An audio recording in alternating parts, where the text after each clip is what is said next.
Picture this. A quiet street basking moonlight. A single ringtone shatters the silence in an empty house. The caller ID reads unknown, yet the voice on the line sounds hauntingly familiar. Listen closely, Daniel, it whispers. Tomorrow morning, everything changes. Those 5 words were enough to turn his world upside down. Daniel Carter was a man of routines. He brewed coffee at precisely 6 every morning, read the newspaper cover to cover, and never strayed from his well-marked path. He lived alone, but kept a careful balance between work and solitude. He had no reason to doubt his own sanity, until that voice crawled into his quiet life and refused to leave. The next dawn arrived clear and calm, but Daniel refused to open his front door. He stayed inside, coffee untouched, heart pounding like war drums. Hours passed in eerie stillness. Then he heard a shouting outside. He rushed to the window and saw his neighbor, Mrs. Clark, staggering on her porch. Clutching her leg, a careless bicycle rider had tossed her into the steps. Daniel called for an ambulance. She survived, just like the voice predicted. Night after night, the unknown caller issued new warnings. Avoid the red building on 5th Street. Ignore the letter under your desk. Do not trust the salesman at midnight. Daniel obeyed every command, only to see tragedy shift just out of reach. Misleading shadows became accidents, and accidents became tragedies elsewhere. His calm life was gone. He scoured phone records, visited phone companies, even toured his own cellular tower.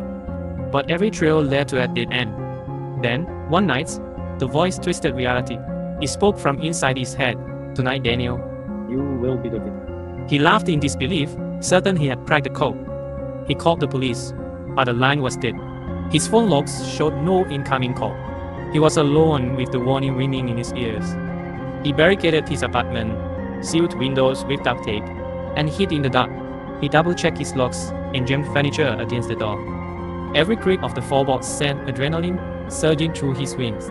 He paced like a caged animal, staring at his phone in disbelief. At precisely 11:57 p.m., the phone lit up with a glow that felt like a guillotine. He braced himself and answered. Did you think you could outsmart fate? The voice sneered. 3 minutes until you die. Daniel's fingers trembled. He dove over the couch, sprinted for the door, and slid down the fire escape.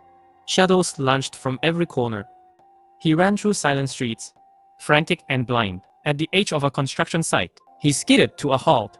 One giant hole yawned before him. He leaped to the other side, landing with a hollow thud. His vision blurred, breath ripped from his lungs, and he tumbled into darkness. When Daniel awoke, he was back in his armchair, staring at his phone as if it were the source of all evil. The clock on the table glowed 11. It's 4, mocking him with its relentless.